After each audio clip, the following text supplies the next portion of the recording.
يزال الخير حيا لا يزال إن في الدنيا فقلت استغفروا ربکم، پھر سمجھانے کا انداز نصیحت کیا؟ فقلت استغفروا ربکم، تو میں نے ان سے کہا استغفروا ربکم، اپنے رب سے استغفار کرو، اپنے رب سے مغفرت مانگو۔ مغفرت کس کو کہتے ہیں؟ مغفرہ، اپنے رب سے معافی مانگو۔ مغفرت ایسی چیز ہے، رب سے یہ مانگا جا رہا ہوتا ہے کہ اللہ گناہوں کو چھپا لے اور گناہوں کے نقصان سے بچا لے۔ تو اے اللہ، میں نے لوگوں سے کہا استغفروا ربکم، اپنے رب سے مغفرت مانگو، انہ کان غفارا، وہ ہمیشہ سے بہت زیادہ معاف کرنے والا، بڑی مغفرت سے نوازنے والا ہے۔ غفارا مبالغہ کا صیغہ کہ بہت ہی زیادہ معاف کرنے والا ہے۔ آپ نے شرک کیا، سب کچھ کیا، کوئی بات نہیں، ابھی بھی آ جاؤ، اللہ معاف کر دیں گے۔ نبی صلی اللہ علیہ وسلم نے وہ حدیث ایک ہمیں بتائی، ایک واقعہ بتایا صحیح بخاری میں، کہ پرانی بنی اسرائیل میں، پرانے لوگوں میں ایک آدمی تھا، اس نے 99 قتل کیے۔ اس کے دل میں آیا کہ میں توبہ کروں۔ وہ گیا ایک آدمی کے پاس، کس آدمی کے پاس گیا تھا؟ عابد کے پاس، جو بڑا عبادت گزار تھا۔ وہ اس سے انسپائر ہوا، اس سے متاثر ہوا، اس کے پاس گیا اور کہا کہ میں توبہ کرنا چاہتا ہوں، لیکن میرا جرم بہت بڑا ہے، اور وہ یہ کہ میں نے 99 لوگ قتل کیے۔ اس عابد نے اپنے حساب سے کیا کہا؟ اس نے کہا 99 قتل، ایک قتل ہی اتنا بڑا، اللہ کو اتنا ناراض کر دینے والے 99 قتل، تم توبہ کی بات کرتے ہو؟ تمہاری توبہ کہاں سے قبول ہوگی؟ اور 99 قتل کیے تم نے، اللہ کے بندے، 99 قتل۔ اس نے اس کو بھی قتل کر دیا۔ کیوں؟ کیونکہ اس نے مایوس کر دیا اس کو۔ تو داعی کو یہ چاہیے وہ کبھی کسی کو مایوس نہ کرے۔ مجھے بتائیے شرک سے بڑا کوئی گناہ ہے؟ انبیاء نے شرک کرنے والے لوگوں کو مایوس نہیں کیا۔ قرآن کی آیات، سبحان اللہ آیات، سورہ زمر کی آیت یہ 55 غالباً 53 یا 55 ہے۔ اللہ تبارک تعالیٰ نے کیا فرمایا کہ میرے ان بندوں سے کہہ دو جنہوں نے اسرفوا علی انفسہم لا تقنطوا من رحمت اللہ، تم نے جتنا بھی اپنی جانوں پر ظلم اسراف کر لیا، اللہ کی رحمت سے نا امید مت ہو۔ تو کہا کہ میں نے لوگوں سے کہا کہ اللہ سے استغفار کرو، وہ بہت معاف کرنے والا ہے، بہت معاف کرنے والا ہے۔ اور پھر صرف یہی استغفار کے فائدے ذکر کیے کہ صرف اللہ کی معافی نہیں ملے گی، کیا ہوگا؟ یرسل السماء علیکم مدرارا، اللہ تمہارے اوپر بارشیں برسائے گا موسلا دار۔ کیا مطلب؟ قوم نوح ایک وقت آیا کہ وہ بہت زیادہ شکار ہوگی 61 سالی کا، بارشیں نہیں ہو رہی تھی، حالات تنگ ہو گئے، اناج پیدا نہیں ہو رہا تھا۔ تو نوح علیہ السلام نے ان کو کیا علاج بتایا؟ استغفار کرو۔ اور اس کے بعد فَقُلْتُ اسْتَغْفِرُوا رَبَّكُمْ إِنَّهُ كَانَ غَفَّارًا يُرْسِلِ السَّمَاءَ عَلَيْكُمْ مِدْرَارًا وَيُمْدِدْكُمْ بِأَمْوَالٍ وَبَنِينَ وَيَجْعَلْ لَكُمْ جَنَّاتٍ وَيَجْعَلْ لَكُمْ أَنْهَارًا، اور اللہ تمہاری مدد کریں گے، تمہیں مال دے کر، تمہیں بیٹے عطا کر کے، اور تمہارے لیے جنتیں، باغات تمہارے لیے بنا دیں گے، تمہارے لیے نہریں جاری کر دیں گے۔ یہ کس چیز کے فوائد بیان ہو رہے ہیں؟ استغفار کے۔ سبحان اللہ، کچھ ہماری پریشانیاں ایسی ہوتی ہیں، کچھ بیماریاں ایسی ہوتی ہیں کہ ان کا علاج استغفار کے علاوہ کوئی نہیں ہوتا۔ آدمی جتنا بھی ہاسپٹل چلے جائے، کسی بھی اچھے سے اچھے ہاسپٹل میں اچھے سے اچھے ڈاکٹر، بہترین سے بہترین ڈاکٹر کو چیک کروا لے، واللہ بہت ساری بیماریاں ایسی ہوتی ہیں ان کا علاج صرف استغفار ہوتا ہے۔ کیوں؟ اس لیے کہ وہ بیماریاں آتی ہی گناہوں کی وجہ سے ہیں۔ تو دیکھیں بیماری کے علاج کا طریقہ کار کیا ہونا چاہیے؟ جو چیز ریزن اور سبب بنا اس کو دور کیا جائے۔ تو جو بیماریاں آتی ہی گناہوں کی وجہ سے ہیں تو وہ کیسے ختم ہوں گی؟ گناہ ختم کرو۔ گناہ کیسے ختم ہوں گے؟ استغفار کرو، مغفرت مانگو، اللہ تعالیٰ سے معافی مانگو۔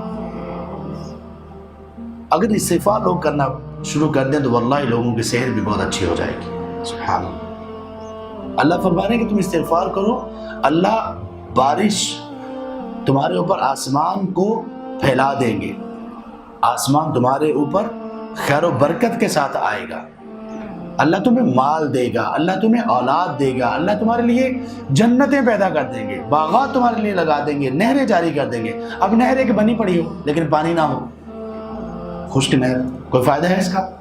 اللہ اس نہر کو جاری کر دیں گے۔ کیسے؟ آسمانوں کے ذریعے سے۔ کیوں؟ تم استغفار تو کرو۔ عمر بن خطاب رضی اللہ عنہ سے یہ مروی ہے، کہا جاتا ہے کہ جب کبھی ان کو دعا استسقاء کے لیے کہا جاتا تو کبھی کبھی وہ یہ کہا کرتے تھے، دعا استسقاء کے لیے جاتے اور دعا کیا کرتے تھے؟ صرف اور صرف ایک، وہ کیا؟ استغفار، استغفر اللہ بس کرتے تھے، اور اسی کو ریپیٹ کرتے تھے اور واپس آ جاتے تھے۔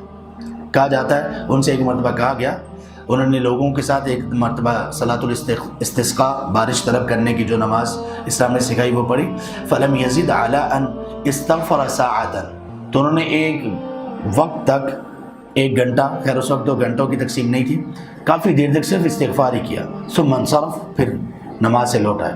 فقال له قوم، لوگوں نے اس سے کہا ما رأیناک استسقیت یا امیر المؤمنین، اے امیر المؤمنین آپ نے بارش تو اللہ سے مانگی نہیں، یہ دعا تو کی نہیں ہے اللہ بارش برسا دے، اے اللہ موسلادھار بارش کی ضرورت ہے، اے اللہ قحط سالی آ گئی، یا رب تو آسمان کے دروازے کھول دے ہمارے لیے تاکہ آپ کی رحمت برسے، آپ نے یہ تو کیا نہیں۔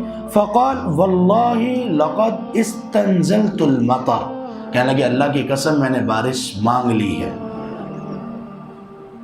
کیسے مانگ لی ہے؟ ثم قرأ هذه الآية، پھر انہوں نے نوح علیہ السلام کی یہ آیات پڑھی، فقلت استغفروا ربکم انه كان غفارا يرسل السماء عليكم مدرارا ويمددكم باموال وبنين ويجعل لكم جنات ويجعل لكم انهارا، کہ اللہ کہتے ہیں کہ استغفار کرو میں بارش تمہیں دوں گا اور مسلسل بارش دوں گا، اور صرف بارش ہی نہیں دوں گا، بیٹے بھی دوں گا، مال بھی دوں گا، نہریں تمہاری خشک نہریں جاری کر دوں گا، اور تمہاری قحط سالی کو باغات میں تبدیل کر دوں گا۔ اسی طرح امام حسن بصری رحمہ اللہ، بڑا مشہور واقعہ ہے، ان کے پاس ایک آدمی نے کہا، اگر کہنے لگے کہ قحط سالی ہو گئی ہے، کچھ بھی زمین نہیں اگا رہی، تو آپ کوئی ذکر بتائیے، کوئی وظیفہ بتائیے مجھے کیا کرنا چاہیے۔ انہوں نے کہا کہ استغفار کرو۔ ایک آدمی آیا کہنے لگا کہ مجھے اولاد چاہیے، اللہ تبارک و تعالیٰ مجھے اولاد دے دے، اس کے لیے مجھے کیا کرنا چاہیے؟ کیا کہا؟ استغفار کیجیے۔ ایک آدمی نے غربت کا شکوہ کیا، کہا استغفار کیجیے۔ جب یہ 3 مختلف لوگ آئے اور چلے گئے تو ان سے کہا گیا حسن بصری رحمہ اللہ سے کہ آپ نے یہ کیا کیا؟ آپ نے تینوں کو ایک ہی دوائی دی، 3 مختلف مریضوں کو دوائی ایک ہی دی آپ نے۔ تو انہوں نے کیا؟ یہی آیت پڑھی، فَقُلْتُ اسْتَغْفِرُوا رَبَّكُمْ۔ اس آیت سے ہمیں کیا سیکھنا چاہیے؟ عزیز بھائیو، استغفار کو اللہ کے لیے اپنا اوڑھنا بچھونا بنا لیجیے۔ نبی صلی اللہ علیہ وسلم نے فرمایا طوبی لمن وجد فی صحیفته استغفارا کثیرا، اس بندے کے لیے جنت کا یہ درخت ہے، اس بندے کے لیے خوشخبری ہے، اس بندے کے لیے بہت ہی مبارک ہے جس بندے نے قیامت کے دن جب اس کا اعمال نامہ اس کے سامنے کھولا جائے گا تو وہ دیکھے گا کہ اس میں استغفار کی کثرت ہے۔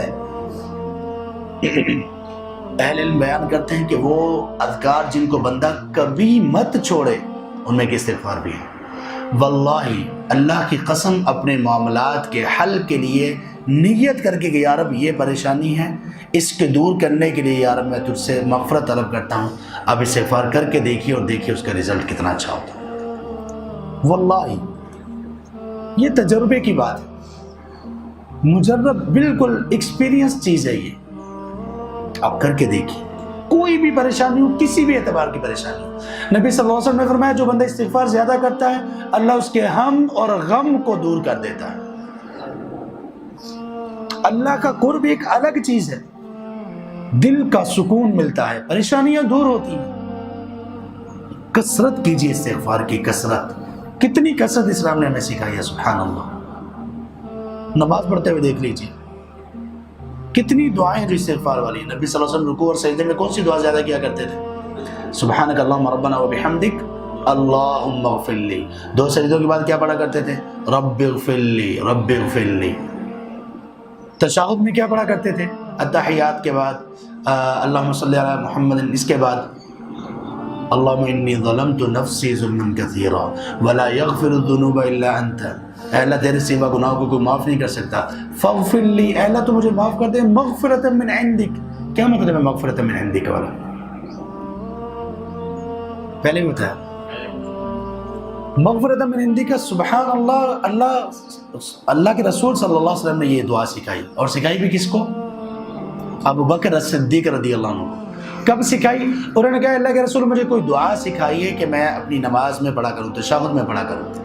آپ نے یہ دعا سکھائی، فاغفر لی، یہ تو ہو گیا کہ اللہ مجھے مغفرت دے دے، مجھے معاف کر دے، مغفرۃ من عندی کا معنی اہل علم نے یہ بیان کیا کہ اے اللہ بس خام خواہی بغیر کسی سبب کے مجھے معاف کر دے، میں اس قابل نہیں ہوں کہ مجھے معاف کیا جائے، کوئی سبب ایسا، کوئی میرا ایسا عمل مجھے نظر نہیں آ رہا، کوئی ایسے عمل کی کثرت، کوئی میں بہت تہجد گزار ہوں، یا رب ایسا کچھ نہیں ہے، مغفرۃ من عندک، بس یا رب تو اتنا عظیم ہے، تو اتنا کریم ہے، تو اتنا جواد ہے، تو اتنا معاف کرنے والا ہے، تو اتنا بخش دینے والا ہے، تو اتنا زیادہ درگزر کرنے والا ہے، بس یا رب یہ جو تیری صفات ہے نا، بس اسی کی وجہ سے مجھے معاف کر دے، میرے پاس کچھ نہیں ہے۔ یہ ہے مغفرۃ من عندی کا معنی۔ کتنی زیادہ مغفرت بتائے۔ اللہ کے رسول صلی اللہ علیہ وسلم کا کیا طریقہ تھا؟ صحابہ کہتے ہیں ایک مجلس میں بیٹھے ہوئے، آپ صلی اللہ علیہ وسلم دن میں کئی مرتبہ مجلس لگاتے ہوں گے، کہتے ہیں ایک مجلس میں ہم شمار کیا کرتے تھے کہ آپ صلی اللہ علیہ وسلم 70 سے زیادہ مرتبہ، 100 سے زیادہ مرتبہ ایک مجلس میں استغفار کر لیتے۔ آپ نے لوگوں سے کہا کہ لوگوں اللہ سے استغفار کرو، انی لاستغفر اللہ فی اليوم اکثر من 100 مرہ، میں ایک دن میں اپنے اللہ سے 100 سے زیادہ مرتبہ استغفار کرتا ہوں۔ اس کو ثابت، اس کو عادت بنا لیجئے، اپنے بچوں کے ذہنوں میں، اپنے چھوٹوں کے ذہنوں میں نقش کر دیجئے کہ استغفار کی کثرت کرنی ہے۔ استغفار کا معنی